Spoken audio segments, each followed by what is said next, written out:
حدیث مبارکہ کل ہمارے سامنے آئی تھی، جس میں عثمان رضی اللہ تعالی عنہ کی ایک کیفیت کا ذکر کیا گیا کہ جب ان کے پاس قبر کا تذکرہ ہوتا یا قبر کے پاس قبر و قبرستان میں جب کبھی وہ جاتے تو اس سے بہت زیادہ ان کو رونا آتا تھا، اور ان کی داڑھی مبارک ان کے آنسوؤں سے تر ہو جاتی تھی۔ اس کی وجہ پوچھی گئی تو انہوں نے بتایا کہ اللہ کے رسول نے فرمایا ہے کہ قبر آخرت کی منزلوں میں سے پہلی منزل ہے، تو جو اس میں کامیاب ہو گیا اس کے لیے اگلی منازل آسان ہو جائے گی، جو اس میں پھنس گیا پھر اگلی منازل کے اندر اس کے لیے مشکلات ہو جائیں گی۔ تو قبر جو ہے، اس کو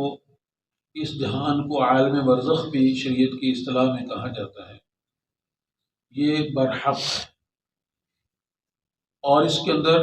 انسان کی اعمال کی بنیاد پہ وہاں حالات ہوں گے۔ چنانچہ حدیث میں پہلے سنی ہوئی ہے کہ اللہ کے رسول نے فرمایا کہ اگر اس کے اعمال اچھے ہوں گے اور وہاں پہ وہ سوالات کے جوابات درست دے گا، میت مردہ نہیں ہوگا، اس کی طرف اس کے لیے اللہ تعالیٰ کی طرف سے قبر کو تا حد نگاہ کھول دیا جائے گا، اور جنت سے اس کے لیے دروازہ کھول دیا جائے گا۔ اور اگر وہاں کے سوالات کے جوابات وہ نہ دے سکا تو پھر اس کے لیے وہ قبر جو ہے اتنی تنگ ہو جائے گی کہ اس کی پسلیوں کو آپس میں دبا دے گی، اور جہنم سے اس کے لیے دروازہ کھول دیا جائے گا۔ تو قبر کا جو عذاب ہے یہ برحق ہے، احادیث میں اور قرآن مجید میں اس کے بارے میں واضح ہدایات موجود ہیں۔ ایک حدیث میں آتا ہے کہ عائشہ رضی اللہ تعالی عنہ کے پاس ایک یہودیہ خاتون آئی، اور اس نے باتوں باتوں میں عذاب قبر کا تذکرہ کیا اور یہ کہا کہ اللہ تجھے قبر کے عذاب سے بچا لے۔ جب وہ چلی گئی تو رسول اللہ صلی اللہ علیہ وسلم گھر میں جب تشریف لائے تو عائشہ رضی اللہ عنہ نے پوچھا، اے اللہ کے رسول، کیا قبر میں عذاب ہوگا؟ آپ صلی اللہ علیہ وسلم نے کہا کہ ہاں، قبر کا عذاب برحق ہے، قبر میں عذاب ہوگا۔ اس کے بعد عائشہ رضی اللہ عنہ فرماتی ہیں کہ آپ صلی اللہ علیہ وسلم نمازوں میں عذاب قبر سے اللہ کی پناہ چاہتے، ہمیشہ یہ دعا کیا کرتے تھے، اللہم انی اعوذ بک من عذاب القبر ومن عذاب النار، اے اللہ میں عذاب قبر اور جہنم کے عذاب سے تیری پناہ چاہتا ہوں۔ یہ دعا بھی آپ صلی اللہ علیہ وسلم نے سکھائی، اور وہ فرماتی ہے کہ اکثر یہ دعا کیا کرتے ہیں، اس لیے ہمیں بھی اپنی دعاؤں کے اندر اس دعا کو شامل کرنا چاہیے کہ اے اللہ ہمیں عذاب قبر سے اور جہنم کے عذاب سے محفوظ کرنا، یہ دعا کرتے رہنا۔ تو بہرحال جب انسان فوت ہو جاتا ہے تو اس کے ساتھ قبر تک تین چیزیں جاتی ہیں، ایک اس کے اعمال جاتے ہیں، اور ایک اس کے اہل و عیال عزیز و اقارب جاتے ہیں، اور ایک اس کا مال جاتا ہے۔ دو چیزیں اس کی واپس آ جاتی ہیں، اس کا مال واپس آ جاتا ہے اور اہل خانہ اور عزیز و اقارب بھی واپس آ جاتے ہیں، اور قبر میں اس کے ساتھ کیا جاتا ہے، اس کے اعمال جاتے ہیں۔ مال سے مراد ہے کہ جو میت کی چارپائی ہوتی ہے، آج کل تو عموماً یہ ہے کہ چارپائیاں عموماً اجتماعی طور پر کسی جگہ بنا کے رکھی جاتی ہیں، مساجد میں یا اپنے محلے میں اس قسم کے معاملات کے لیے مختص کی جاتی ہے۔ بہرحال آپ صلی اللہ علیہ وسلم نے فرمایا کہ جو میت کا مال ہے، یعنی جو چارپائی وغیرہ ہوتی ہیں واپس آ جاتی ہے، اور میت کے عزیز و اقارب بھی واپس آ جاتے ہیں، اور اس کے اعمال اس کے ساتھ قبر کے اندر جاتے ہیں۔ تو قبر کے اندر ہمارے ساتھ کیا جائے گا؟ ہمارے اعمال جائیں گے۔ اس لیے ہمیں اپنے اعمال پر توجہ دینی چاہیے، اور ایسے اعمال کرنے چاہیے جن اعمال کی بنیاد پہ وہاں قبر کے اندر ہمیں سوالات کے جواب دینے آسان ہو جائیں۔ سوالات پہلے گزر چکے ہیں، پوچھا جائے گا تیرا رب کون ہے، تیرا دین کیا تھا، اور محمد صلی اللہ تعالیٰ علیہ وسلم یعنی آپ صلی اللہ علیہ وسلم کے بارے میں آپ کی شخصیت کو وہاں ظاہر کیا جائے گا، آپ کے یعنی شبیہ وغیرہ جو بھی آپ صلی اللہ علیہ وسلم کے بارے میں وہاں کوئی شکل دکھائی جائے گی تو اللہ کو منظور ہے کہ کیسے دکھائی جائے گی، تو آپ صلی اللہ علیہ وسلم کو وہ شخص پہچان سکے گا جس نے آپ صلی اللہ علیہ وسلم کے احکامات کے مطابق آپ صلی اللہ علیہ وسلم کی دی رہنمائی اور آپ کے اسوہ حسنہ کے مطابق زندگی گزاری۔ ویسے تو سوالات کے جواب نہیں آئیں گے، کیونکہ دنیا کے اندر تو ہم جو سوالات کے جواب دیتے ہیں وہ رٹے ہوئے ہوتے ہیں، ایک کتاب ہم نے یاد کر لی، اس کے سوال یاد کر لیے، اور وہ امتحان میں آگے ہم نے دے دیے۔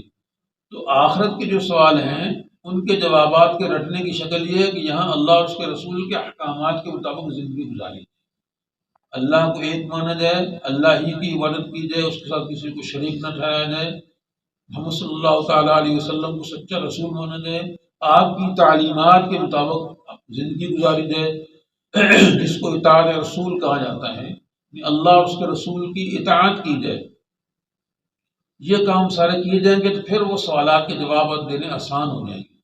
اور اگر یہاں پہ ان سوالات کے جوابات کی تیاری کے سلسلے میں اطاعت رسول اور اللہ کی اطاعت کے مخالف زندگی گزاری، پھر وہ سوالات کے جوابات مشکل ہو جائیں گے، پھر وہاں پہ عذاب قبر کا سامنا کرنا پڑے گا۔ ایک حدیث میں آتا ہے کہ رسول اللہ صلی اللہ علیہ وسلم ایک قبرستان کے پاس سے گزرے،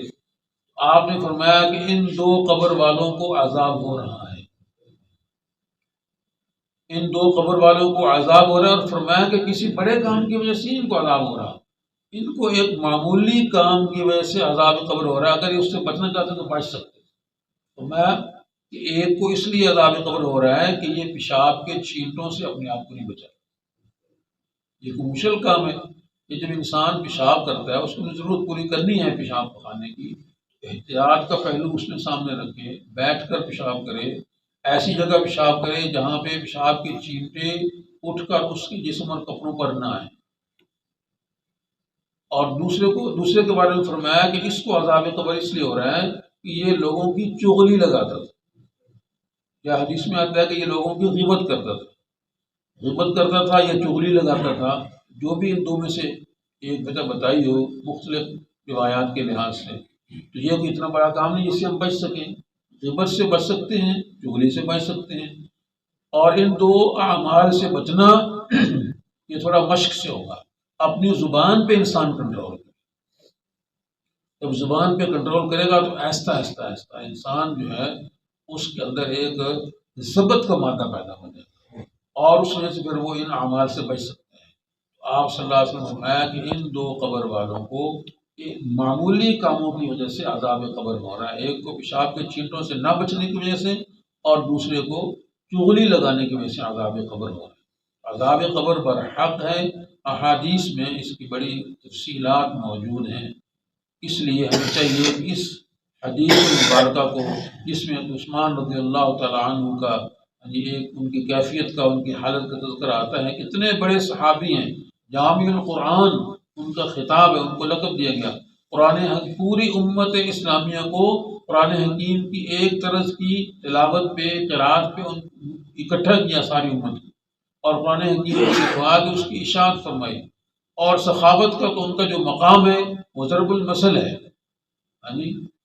اتنا اونچا صحابی، اور رسول اللہ صلی اللہ علیہ وسلم سے ان کو دو نسبتیں ہیں، آپ صلی اللہ علیہ وسلم کی دو صاحبزادیاں یکے بعد دیگر ان کے نکاح میں ہیں، ان کو ذوالنورین کہا جاتا ہے کہ دو نوروں والا ان کو کیوں کہا جاتا ہے کہ آپ صلی اللہ علیہ وسلم کی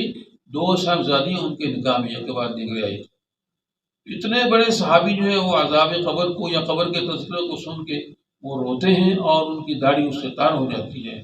تو ہمیں تو چاہیے کہ اس کا بہت زیادہ فکر کریں۔ اللہ تعالیٰ میں سمجھ نصیب میں عمل کرنے کی توفیق۔